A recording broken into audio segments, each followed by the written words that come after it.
Oh, on this episode, we're going to dive into AI with my preferred lender, Kelly Zitlow. We're just talking about all things AI, what we're doing and utilizing in them, and what impact this is going to make on us going forward. So let's dive into this. What's up? You're back. Cool. I'm back. Back. AI. AI. You didn't even know you weren't world. talking to me right now. I know. I didn't. Is it you? Is it me? It may not be you. Well, what are you seeing on the lending side? Gosh, I don't know that it's just, it's not necessarily lending. It's changing us as a human population. It's changing business, in so many different ways. So, I almost feel like AI is obviously still just getting started, and it's just getting faster and it's getting deeper. So from a business standpoint, there's so many different ways that real estate agents and lenders in particular that can leverage it. I think there's some pros and cons to it. So I'm interested to know, how are you leveraging it as a real estate agent? You know what's interesting is I know a gentleman, Jim Carter, that was, in the influencer world and email campaigns and social and all that stuff.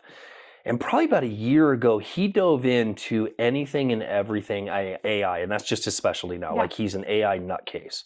Nutcase. He's a good friend of mine. It's a term of endearment, Jim. Totally. I love Jim. And he is salt of the earth when it comes down to it. And so I met him in Mastermind 7 years ago. And we had some conversations back in September, October, and we ended up retaining him on a monthly basis. And he works directly with Garrett. Nice. And they're working on all these weird AI things in the background that sometimes they frighten the shit out of me. But we're looking at all the things just to speed up backside processes. Yes, that's how we're using it. We started out and they built, have you gone down the road of building your own chatbot? Not yet. Okay. It's fascinating what Garrett's learned on feeding it the information and going through things. So he and Jim spent months building one chatbot, feeding it my book, my podcast, my videos, like everything it knows about me. Yeah. So what it's done is it's actually sped things up for me. So when I do an Instagram post, I'm looking at the video, I'll just type into my chatbot, like the diving board. Yeah. And I'm like, I need 5 things that talks about flipping houses, blah, blah. Right. And it'll give me 5 bullet points and write the post. Right. But what's so great about that is it was your thought that you poured into it. And I think this is their big miss. I don't think people kind of understand that you develop a relationship with the AI, the computer. Right? ChatGPT, like the computer, right? And you have to feed it. Yes. And so then it gets to know our talk, our minds, our book, whatever that is, then then once you've fed it, now it will produce information that's from your from my head. As opposed to or just from my experience. From the world. Right. And that's a big differentiator. And I think a lot of people don't realize that that's the key in my experience, because it doesn't write like me, it doesn't talk like me, it doesn't think like me. But if we can figure out how to get it to do that, which is exactly what you just did, then it creates efficiency. So the other piece that I found a couple of weeks ago is it actually partly because I got into a tiff with a seller. A lot of verbal communication, not a lot of follow-up in writing. And he said, she said at the end. I'm like, all right. So I started talking to Jim and Garrett. I'm like, hey, what can I utilize in AI to record conversations, going to transcribe notes, those types of things. And so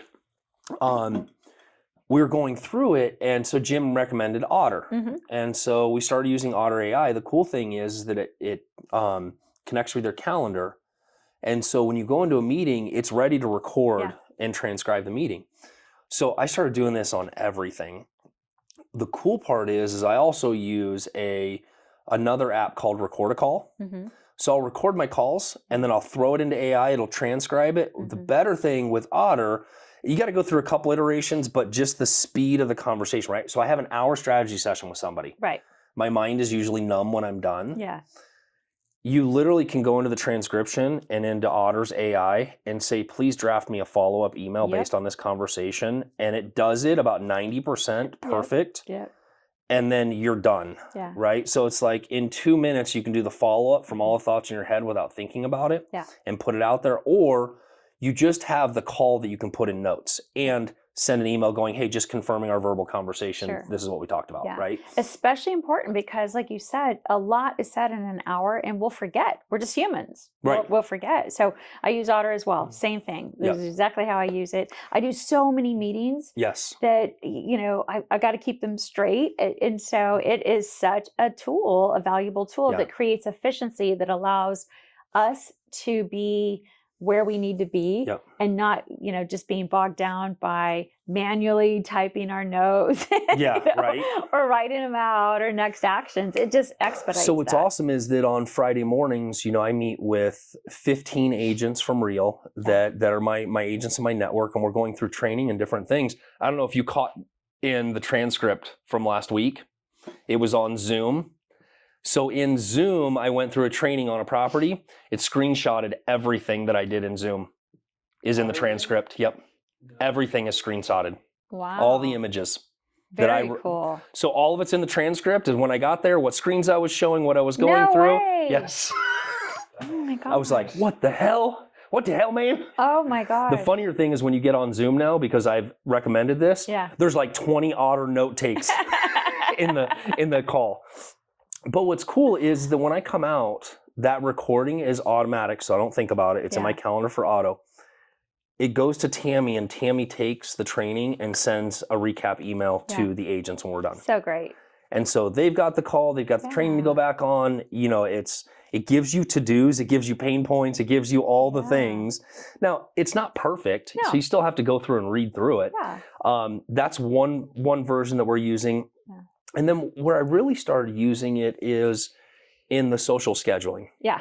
These guys are pumping out content faster than I can keep up with. Yeah. And when you recorded a video, 6 months ago, so I literally on Saturdays, I go through my posting schedule and I use Otter. I play a video, I let it transcribe it, and then I tell it to help me with the post. So I don't have to sit there and type and think about where I'm directing, because I spend so much time overthinking. Yes. I just need a diving board to tweak. Messaging. So to use it as a filter. Yes. To take the thoughts that are in your head and bring them to life with words. Yes. And the key, though, is that you can't just automatically use that. Yep. It's just like you said, it's just a foundation. And then you can, make it your own. You ready for the really scary part of AI? This is what Garrett and Jim have been working on. And how many hours have we trained it? I honestly have no idea. Okay. A lot. A lot. So this is a unique one because you look at something like ChatGPT. Yeah. And you can train it with X amount of words. Uh-huh. Whereas, you can put 200,000 words or scripts into ChatGPT. Yeah. This is 200 million. Crazy. So this will scrape, you could scrape your entire YouTube channel. It will train itself on your YouTube channel. ChatGPT won't. Right. So what AI is this? This is Delphi. Delphi. So, ready? Yeah. Go ahead, have a conversation.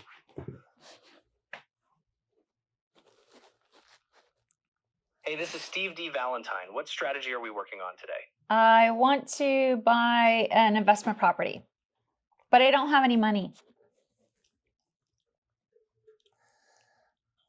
You don't need a ton of money to start. Consider buying a home as an owner-occupant with 3% down, then turn it into a rental property the next year. It's about finding creative ways to leverage what you have. Does that help? Ask me something else. What kind of credit score do I have to buy a house? Typically, you want a credit score of at least 620 for a conventional loan. For FHA loans, you might get away with 580. But remember, the higher your score, the better your interest rates and terms will be. Did that help? Oh my God, this is so cool. What? And so last week we had a conversation with it and it bought a house. Dude, yeah, literally an offer. So it's just taking the words and it is going into all the stuff you poured into it, which is all the conversations he's had, his book, his podcast, books, strategies, teachings, things that are on YouTube, classes he's done. And then you obviously try to create parameters, right? So I had to go back and make sure, hey, never close a deal. Right, yeah. Sure, Don't spend Steve's money. Yeah. So there's still some critiques because even that is like, does it help? That's great. But what I needed to do is more so lead it to, if you have more questions, let's jump on a call. Yeah. Right. That's really You just got to go back into the back end and critique it a little bit. But I can only imagine the mortgage lending world would have a compliance conniption because of our world is so highly compliant. I wonder how this works. But look, it's coming. Well, it's coming or not. So what's fascinating about this was the test case that Jim did with it was a guy that has a huge coaching business, and his membership was like every 90 days would drop off new people, right? So you're trying to keep this membership. So what he did is he went and trained this guy's AI.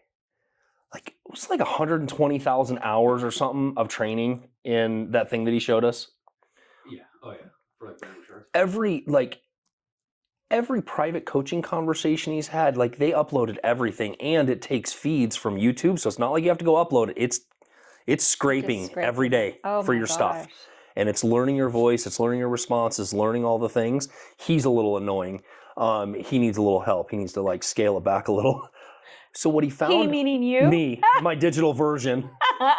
You're kind of annoying. It's so crazy because it's your voice. I know. But it's not your voice. I know. It's close enough. Scary. I know, scary. So what's fascinating about it though was he said that ever since they did that and you watch his version of this, people are having conversations with him at all hours of the day. Yeah. And they're staying on longer because he's like, we have people having hour-long text conversations with an AI chat. Wow. Because they have access to him and they understand it's not him, but they're getting the same stuff, just like having a conversation with a coach, and it's increased his longevity of a client because of it. Because they have access to him anytime. It's not like they couldn't go out and find the answers on YouTube themselves for him or you. But it's now putting it all into this ask a question, get the answer, because now it's going to do the search. Now it's going to go find the collateral on. Or it's at least going to give you ideas or point you to a podcast or something of that nature where it's like, hey, for this, go to Kelly's YouTube video and it'll give you the link. Yeah. And it's pulling from all of your library of things that you've said 9,000 times repeatedly. Talk about efficiency. Right? Wow. So as I grow my network and we're working on this piece, it's an added bonus for them you have access to everything in my head for the last 20 years in this thing, right? And if it gets weird, then call me. But until then, it's going to at least give you some diving boards and some resources. Are you using this with buyers and sellers at this point? Not yet. Or is it just with Not yet. I'm not using it with anybody yet. We're playing with it right now just to kind of test it. But it's interesting as we start going down like the road of our strategies, right? So our 5 proven seller strategies, and going through each one of those, he went back in and reformatted to talk about what each strategy is. So we defined it. So when you said, I want to buy an investment property, it's going through to the strategy that we use best for that. And this specifically, it probably gets annoyed with me because that conversation is compounding because it's logged into an account because it's just marked as private. But if you had an account to talk to Steve, all of your history, it would remember all of your history. So it would be like, oh, Kelly, well, I remember, we refinanced 2 years ago. It's gonna keep track of all of that stuff. Oh my gosh! So you can like talk about that. You can upload customer data through Follow-Up Boss. Attach to Follow-Up Boss even. So it's just a zap away, right? So you can preload it. So if I knew I was going to send it to you to have a conversation with, I could take the information that I have in your Follow-Up Boss with us and preload it to the back end. So it's like, oh, hey, Kelly, you made it. Like, how's that house working out that we bought in 2018? Like, you can program in any way possible. Oh my gosh. But then it's kind of it's learning you as well. Like, what does this cost? Is it expensive to do this? That's probably around $115 a month as far as like the account to. But then all the man hours of it's the training, the coaching, the uploading. So there's still, it's not easy to do it. No, what's nice is for you specifically, I know that you have a crazy awesome library with YouTube alone, and it's really difficult to find an AI tech that has permissions to go to scrape YouTube. Yeah. So we actually went through. You have to go through a whole person verification. Yeah. to prove that you're you. So that you can't create a clone of somebody else. Oh, yeah, that's good. It has to be you. So, Yeah. Yeah, it's a really neat company. I have a question. On the back end of this, like when you start using it with customers or consumers or whatever, and you start to like, when it starts to have conversations with people and you start to set up a call afterwards, like how are you getting the information that it already had with the conversation, like relate back to us? So that way when Dad goes to have the actual call, like he knows what he's talking about. Yep, so we'll have a couple options. One, ideally we're trying to get it to zap that info back to the conversation that's in Hub Info. So because you can track those conversations. Yeah, so whether that's it puts cool. specific things into the notes, or worst case, when it's a login, we can always just log into the Delphi and see the back end of the chat, and you can see the conversation that takes place. Oh, like the whole transcript. Yeah. So that's kind of the fail safe to go, oh, I'm meeting with Christian at 1 o'clock. Let me log in and see what conversation he's had so far. But ideally, we're trying to put that in follow-up boss so that everything lives in one place. Okay. Yeah. Pretty neat. That blow your mind? Yeah, I'm processing. I like it when I make Kelly speechless. Wow. Because usually you're so far ahead of the game on things. That is, it's well, to my point, like it's happening so fast, you know? I mean, It just everybody's is. just looking at the surface. Well, not everybody, but some people are just looking at the surface level of what it does Yeah. versus actually what it will do. Yeah. It's really fascinating because Tammy was an early adopter of it, but she is a prompting genius, right? So she'll go down the road of asking it questions, doing it this, tell me to do this, and next thing you know, like she did one for the business. She answered 160 questions over a 2-week period of time the AI gave it. Oh my gosh. And it took like 24 hours for it to spit out a 6-month marketing plan, including posts, including all the things to do. It was a full-on 6-month business plan based on her prompting. Wow. Kelly, have you heard of like dark matter? Yeah. Do you use any of that type of stuff? We're actually just converting into their loan origination software. We're in the process of piloting it now as a company. Yeah. So they use Empower is their, so we'll be in it within the next 3 months. That's cool. They have some really awesome automated, like just the AI stuff that helps with a lot of what you would consider like the grunt work of the processing side of things. Yeah. So, I have a friend who does all of their, all the animation for their company. Oh, If that makes interesting. sense. Yeah, in the back. So Interesting. I had learned about it a couple weeks ago. And I was like, I mean, the efficiency just that software will bring to our company is just crazy for all those reasons. yeah, but you it's know? also like a centralized knowledge hub. Mhm. Right? Yes. So that's secure where you're getting your info from and what it's pulling from. Yeah. It's making sure it's I think the interesting part in this is that it depends on the opinion, right? So a lot of people are all up in arms about AI, whether it's taking jobs or doing things. What's your opinion? Is it more of an efficiency thing than it is replacing people, or?